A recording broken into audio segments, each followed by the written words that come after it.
Chapter 4, Ministries to Refugees and New Americans. In the early years of COS, one of its most important committees was the Mission Action Committee. The name of the committee reflected the fact that we did not want to separate evangelism from social action. Together, they constitute the outreach of the church. In the early years of COS, there was a great deal of agitation and impatience over the fact that we were not being successful in finding a mission action project that the congregation as a whole could get behind. We had emerged from the turmoil of the 60s, eager to work for social justice, but no ideas emerged that captured the imagination and commitment of the congregation as a whole. A good many members of the congregation were professionally involved in justice or welfare agencies around the city. Agencies renovating and building houses for the poor, adoption agencies, agencies dealing with drug and alcohol addiction, agencies dealing with homelessness, and so forth. But that wasn't enough. We wanted one or more projects that we could sponsor as a congregation. We were champing at the bit. The ideals that we had so boldly affirmed were threatening to remain just that, ideals. Then it happened. Social action ministries and initiatives that the congregation as a whole could get behind emerged from what members were doing on their own and from unanticipated opportunities and challenges that came our way. In this chapter, I will tell the stories of the origins and growth of 3 ministries to refugees and new Americans. The story of the formation and work of the Refugee Task Force, the story of the formation of the English as a Second Language program, and third, the story of the formation of the Basic English Service. In the next chapter, Chapter 5, I will tell the stories of the origins and growth of 4 prison and criminal justice ministries. And then in the following chapter, Chapter 6, I will tell the story of the beginnings and growth of the Anti-Racism Initiative. Finally, in the last chapter, Chapter 7, I will tell the story of the beginnings and expanding work of the Creation Care Team. My narration thus far of the beginnings and early years of COS has brought us to the dedication of the new building in January 1994, 21 years and a few months after COS held its first worship service in September 1972. The stories that I will now tell about these ministries and initiatives will follow them from their beginnings up to the present. Visitors to COS on a Sunday can see and hear for themselves what the worship, art, and architecture of COS are now like. They cannot hear and see for themselves the work being done by these ministries and projects.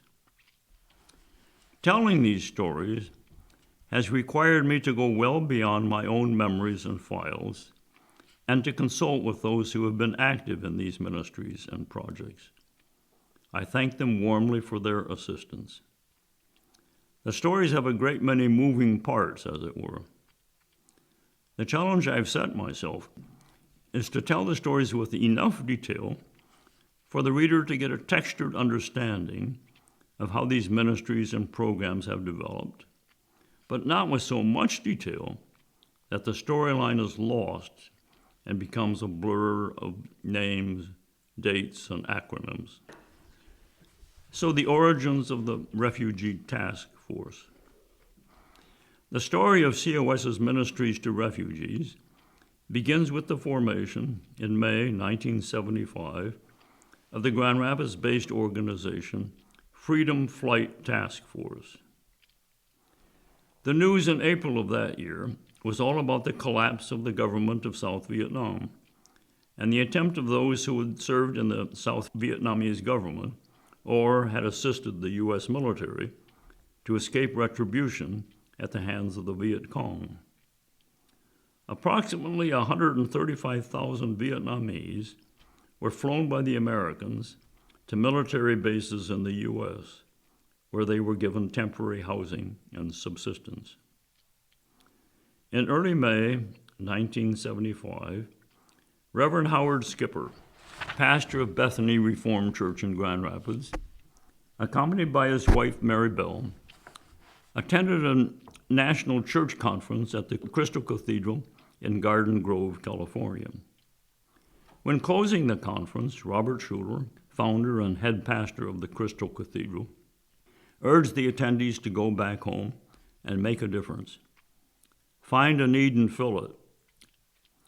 On the flight home, with Schuler's injunction ringing in his ears, and with his head full of news about the fleeing refugees, Skipper remarked to his wife that perhaps the need they were being called to fill was assisting in the resettlement in the Grand Rapids area of some of the Vietnamese refugees. The next day, Skipper presented this idea to his staff. They responded enthusiastically and agreed to contact other area churches to find out whether any of them would be willing to cooperate in sponsoring Vietnamese refugee families. The response to these calls was also enthusiastic. So on May 7, members of the staff of Bethany Reformed organized the Bethany Freedom Flight Committee. And the very next day, Skipper sent the following message to Washington. We are building a consortium of 50 to 100 churches in the greater Grand Rapids area to sponsor and to resettle up to 100 Vietnamese refugee families. Please advise and support this operation called Freedom Flight.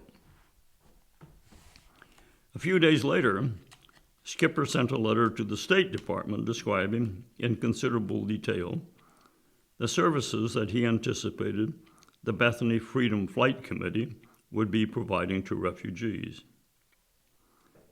On May 14, he received a reply from L. Dean Brown, head of the State Department's newly formed Interagency Task Force for Indo-Chinese Resettlement, expressing gratitude for the generous offer of assistance made by your church and other community service organizations to assist in the resettlement of Vietnamese refugees, and adding that he would contact Church World Service and ask them to assist Bethany's Freedom Flight Committee in sending up to 100 families from Fort Chaffee in Arkansas to Grand Rapids. On May 16, 1975, the Bethany Freedom Flight Committee sent a mass mailing to 577 churches and synagogues in the Grand Rapids area, inviting them to participate as sponsors of refugees. One of the members of the Bethany Church Committee informed Philip Runkle, superintendent at the time of the Grand Rapids Public Schools, of what was being proposed, and alerted him to the implications for the schools of an influx of refugee families. So on May 23, Runkle assembled a workshop of about 100 Grand Rapids civic leaders to discuss the matter. At the end of the day, a 16-member Freedom Flight Task Force was established to, quote, coordinate, advise, and create the programs that would facilitate the fullest possible integration of all refugees into the community. Howard Skipper was chosen as chairman.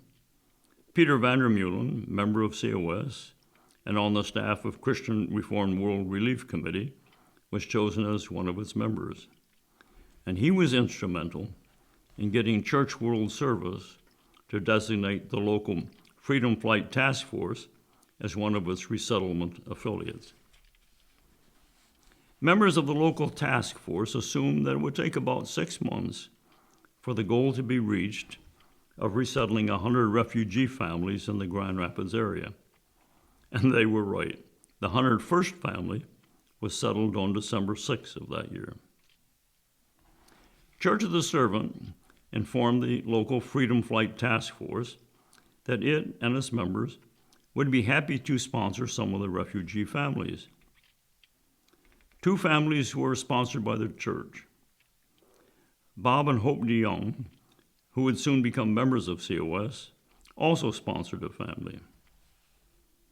Here is the heartwarming letter that members of one of the families sent recently to COS. The letter is dated Friday, April 5, 2019.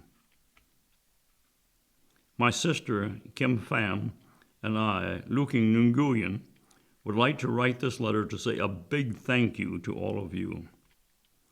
In April 1975, the Vietnam Communists attacked and invaded South Vietnam. So my parents, Mr. Bu Nguyen and Mrs. Cam Pham, took the whole family to escape Vietnam by a small fishing boat. We were picked up by a U.S. Navy ship, SS Greenville, and brought to Guam Island, then sent to a refugee camp, Fort Chaffee. At Fort Chaffee, my sister met Catherine and John Strayer, members of COS. They came as volunteers to teach English for the refugees. Around July 1975, my sister asked Mr. and Mrs. Strayer for help to sponsor us because there were very little sponsors for a large refugee family. They went back to Grand Rapids to ask Church of the Servant to sponsor us. It was a large and difficult task. The church accepted. Please see the list of our sponsors. All are members of Church of the Servant, namely John and Catherine Strayer, Bill and Joe Deepice, Jonathan and Grace Bradford, Doug and Marilyn Faber, Wes and Helen Bonsolar, Dan Vandermeer, and Ruth Strayer. We arrived in Kent County Airport on August 12, 1975, and were picked up by Mr. Jonathan Bradford and settled in a beautiful home at 823 Neyland Avenue Southeast, Grand Rapids.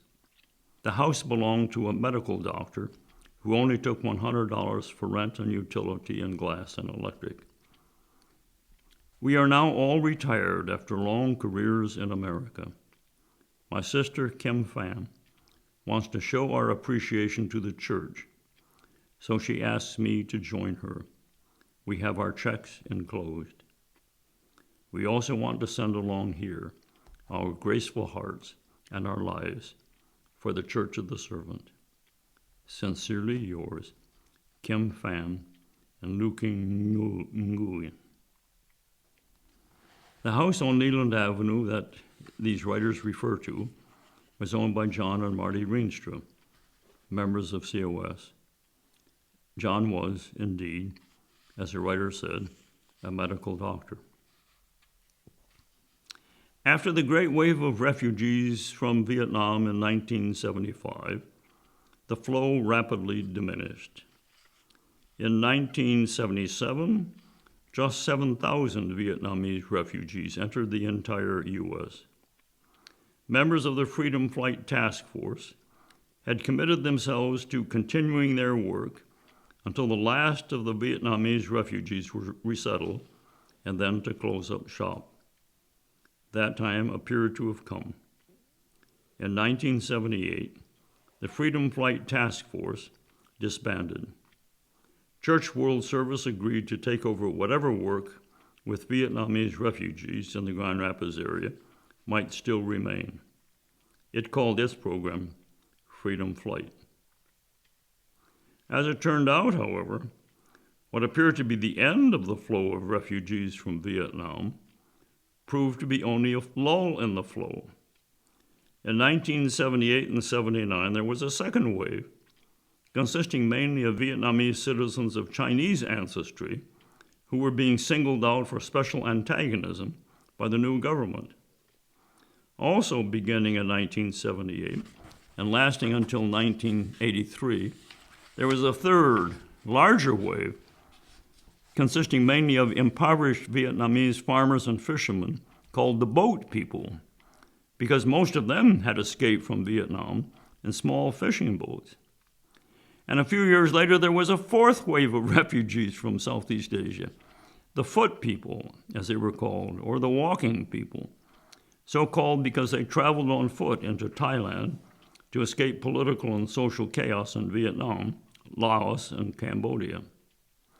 Church World Service, through its newly established Freedom Flight program, was active in helping families and individuals from these new waves settle in the Grand Rapids area. Though Freedom Flight concentrated its efforts on resettling refugees from Southeast Asia, especially Vietnam, it occasionally issued requests for sponsors of refugee families from other parts of the world. In 1980, COS members Judd and Seal Marinas responded to a request for sponsorship of a mother and son from Romania. Church World Service closed down its Freedom Flight program in 1998. In 1982, a quite different need for refugee assistance came to the attention of members of COS. Sometime in that year, Jim Decker, a missionary in El Salvador supported by the Christian Reformed Church, preached a sermon at COS in which he called the attention of the congregation to the people fleeing from violence in their native countries of El Salvador, Guatemala, and Honduras, and finding their way to asylum in Canada with the support of an organization called the Overground Railroad. Two members of COS, Ken Andre and Wes Bonsalar, were moved by the sermon to become active participants in Overground Railway. Sadly, both Ken and Wes died young, Ken at the age of 74, Wes at 54. The needs of these Central American asylum seekers were quite different from those of the Vietnamese refugees. What these new refugees needed was not resettlement, but mainly temporary housing and transportation. Some of the asylum seekers were taken into the homes of COS members until they could continue their journey to Canada. Others stayed in a house that the congregation rented for the purpose, called La Casa de Bienvenida. Some of the asylum seekers who were housed by COS members in their homes continue to this day to maintain contact with their hosts. We come at last to the formation of the COS Refugee Task Force. In order to coordinate the buzz of refugee activities that COS and its members were engaged in, Ken Andre, Wes Bonsalar, and Jonathan Bradford established the Refugee Task Force in 1987 under the umbrella of the Mission Action Committee. The Refugee Task Force soon found itself overwhelmed by the human and financial resources required for sustaining its participation in the Overground Railroad. COS was the only church or agency in the Grand Rapids area participating in this national program.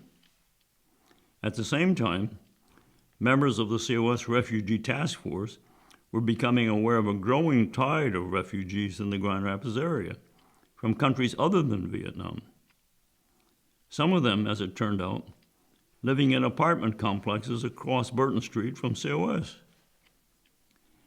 So in 1994, COS's Refugee Task Force requested one of its members, Ep Vanderburg, to draw up a proposal for an independent, tax-free organization that would solicit financial support from other churches and agencies and employ a staff to assist in meeting the needs of asylum seekers from Latin America and these new refugees.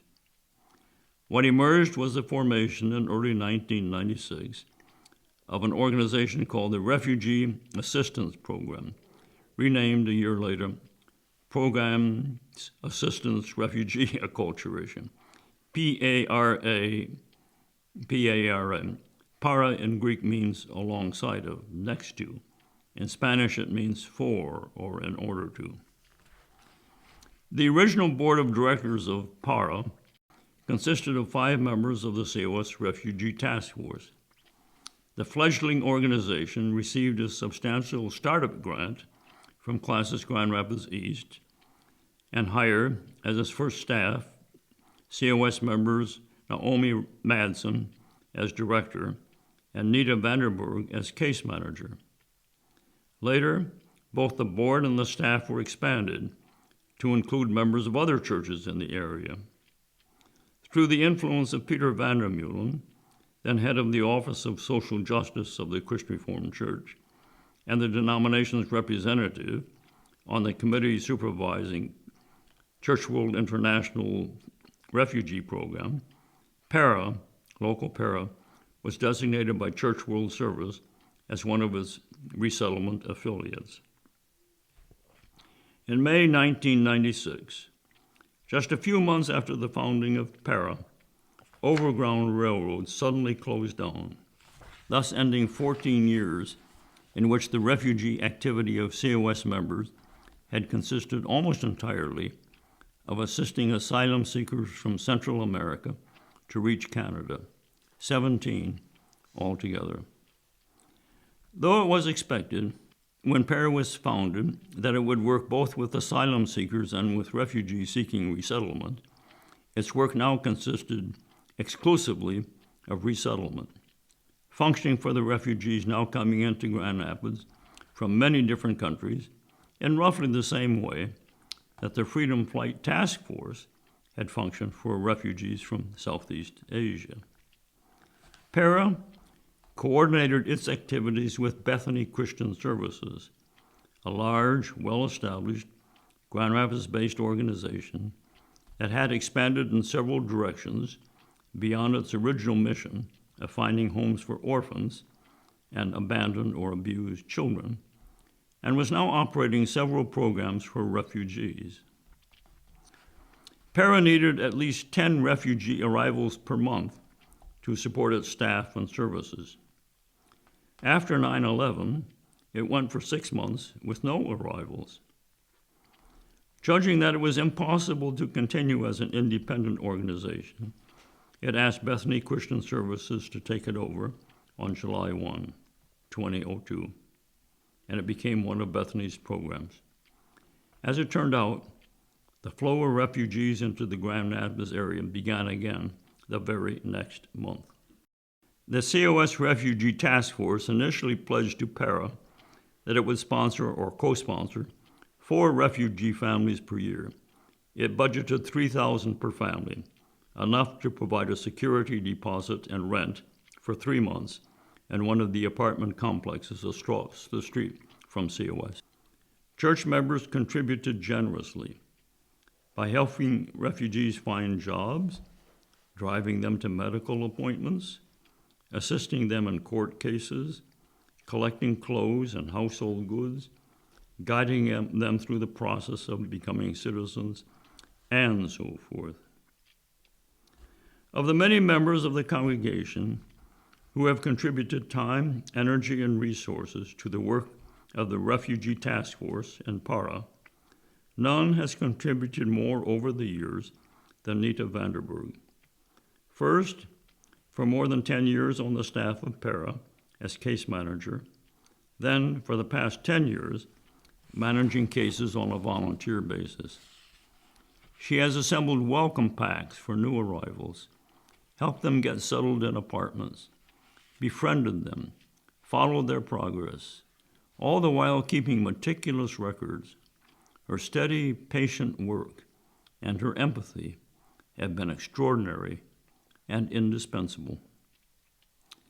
Refugees have tended to come to Grand Rapids in ethnic waves.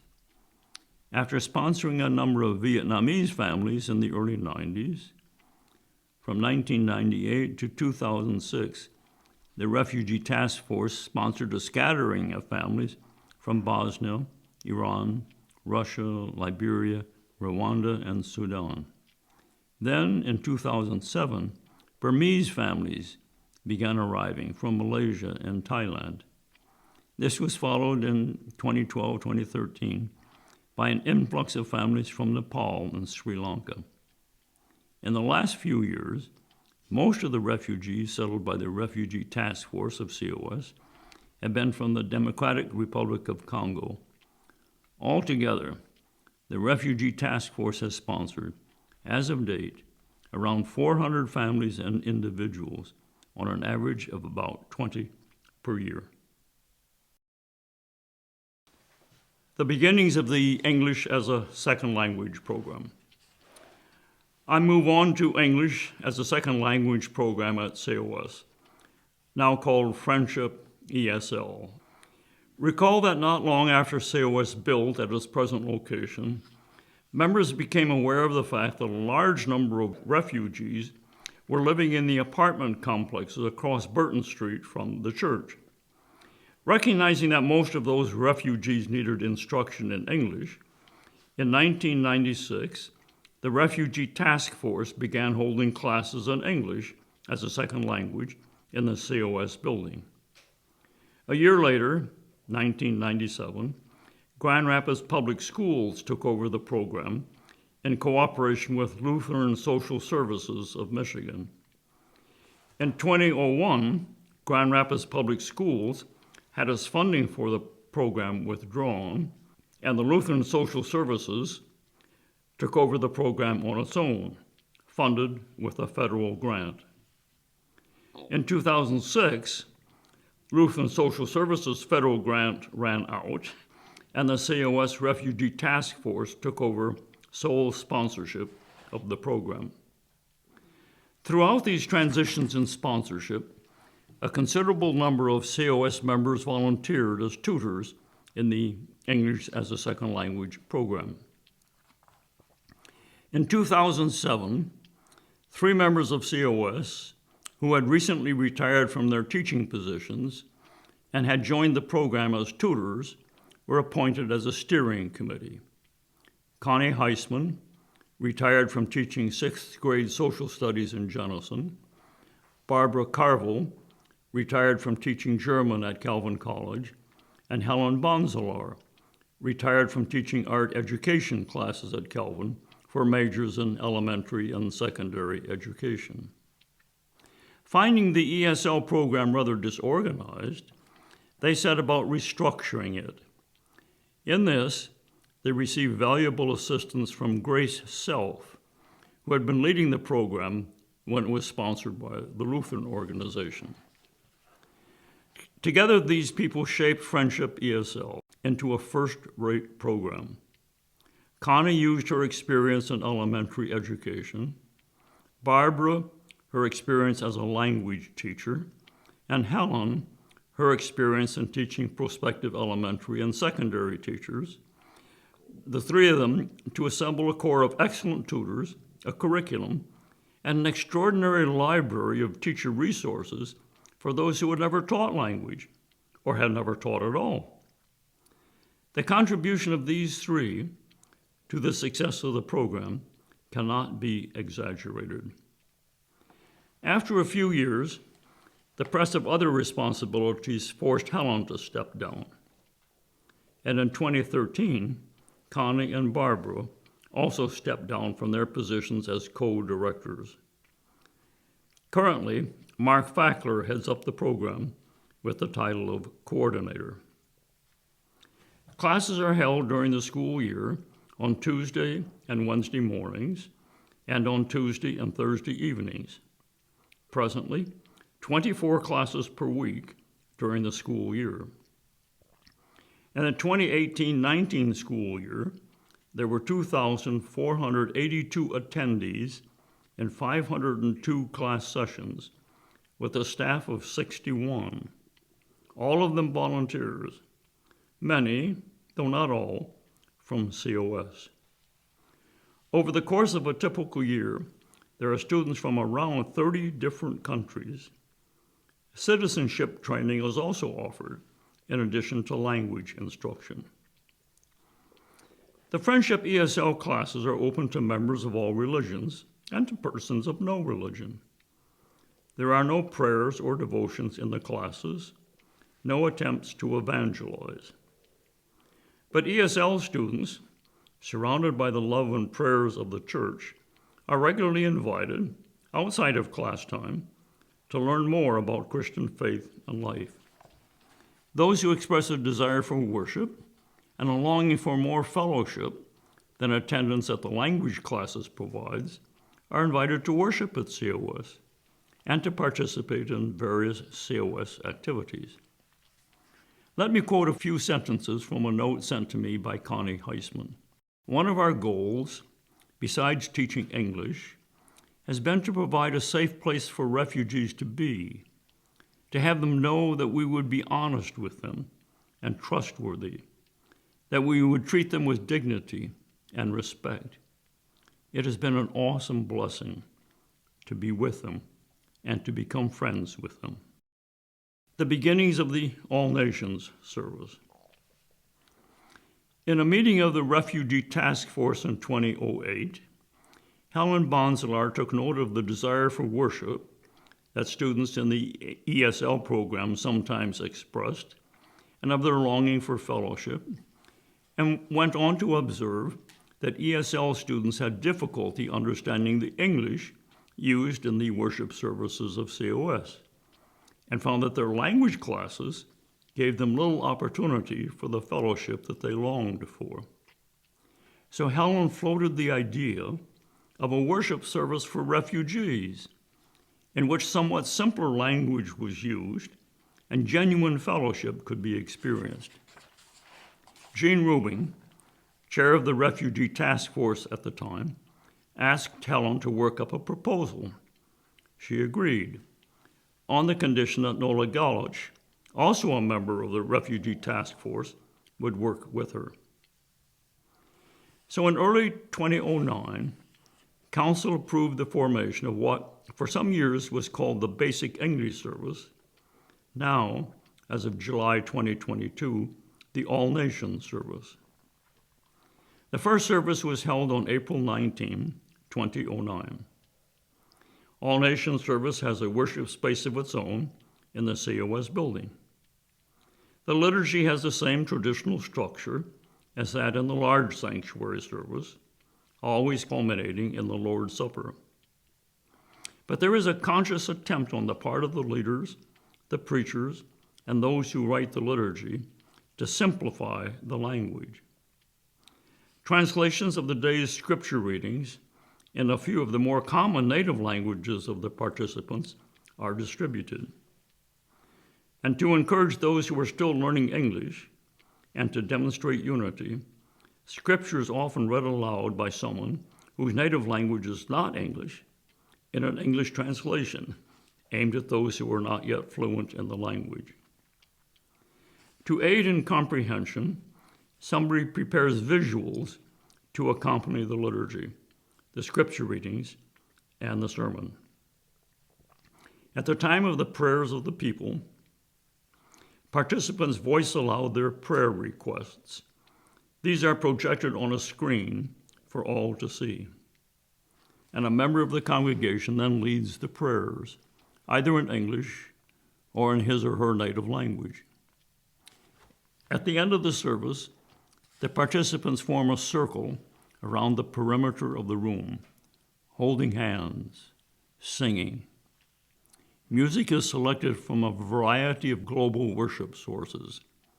Most of the instrumental accompaniment to the hymns is now provided by the refugees and new Americans. Participants testify that what they experience is not the imposition of our Western forms of worship and music, but instead the emergence of something new. Music and worship practices from different lands combined together, mutually enriching. Many of the participants dress in the bold patterns and bright colors of their native lands.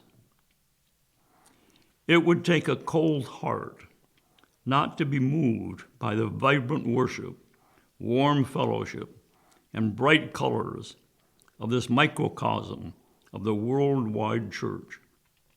Recently, attendance has averaged over 100 from more than a dozen different countries. On occasion, attendance has reached 150. Though most of the participants are refugees or immigrants, some are in the U.S. on green cards, students, for example, and always there are 20 or so U.S.-born persons among the worshipers. The all-nation service meets at the same time as worship in the large sanctuary. Attendees at the two services mingle in the coffee hour after the services. Every other month, the participants in the all-nation service join the other worshipers at COS to worship together in the large sanctuary. The day is called Prism Sunday. And there are regular all-church brunches, lunches, and dinners in which the members of the two worshiping groups join together. Helen Bonsolar and Nola Galish have served as the coordinators of All Nation Service over the 10-plus years of its existence, organizing the contributions of a large number of volunteers. Their steady work as coordinators and the warm welcome they extend to the worshipers from many lands have been indispensable to the flourishing of the All Nation Service. From the beginnings of the All Nation Service until a few years ago, Nola worked virtually full-time planning and leading the services. More recently, much of what she was doing is being done by the pastor assigned to the All Nation Service, or by Connie Heisman, who has been serving in the role of music planner. Refugees and new Americans are now taking on leadership roles, both in the services and as coordinators. Here is Rat Prasad Rai, originally from Nepal, and now one of the leaders of All Nation Service, has written about his participation in the All Nation Service. I came as a refugee to the U.S. almost 10 years ago, and soon after began attending the basic English service at COS. I liked it right away, because so many other people were learning English like me. I feel that this place is home, and the people here are my family. There is a comfort zone here at the basic English service. People know each other and care for each other. And here is what Delphine Dukande, originally from Rwanda, and now also one of the leaders of the All Nation Service, has written about her participation. She says, I love the basic English service because the people here are my church family. They care for my kids, and so my kids are learning to love Jesus and the church. I am so happy to be here at basic English service. And here is Wasepa Nashali, originally from the Democratic Republic of Congo, and now another of the leaders of the All Nation Service has written. He says, through the basic English service, God has given me an opportunity to share my gifts as a pastor and a leader within the church and the African immigrant community. Glory to God. For the first 7 or 8 years of its existence, the pastoral and preaching needs of the All Nation Service were primarily served by a so-called resident pastor, paid for by a grant from a program of the Lilly Foundation designed to place recent graduates of seminaries within intern positions. The grant from Lilly ran out in 2017. It was this that, in good measure, spurred the decision of the congregation to move from a single pastor to a co-pastorate.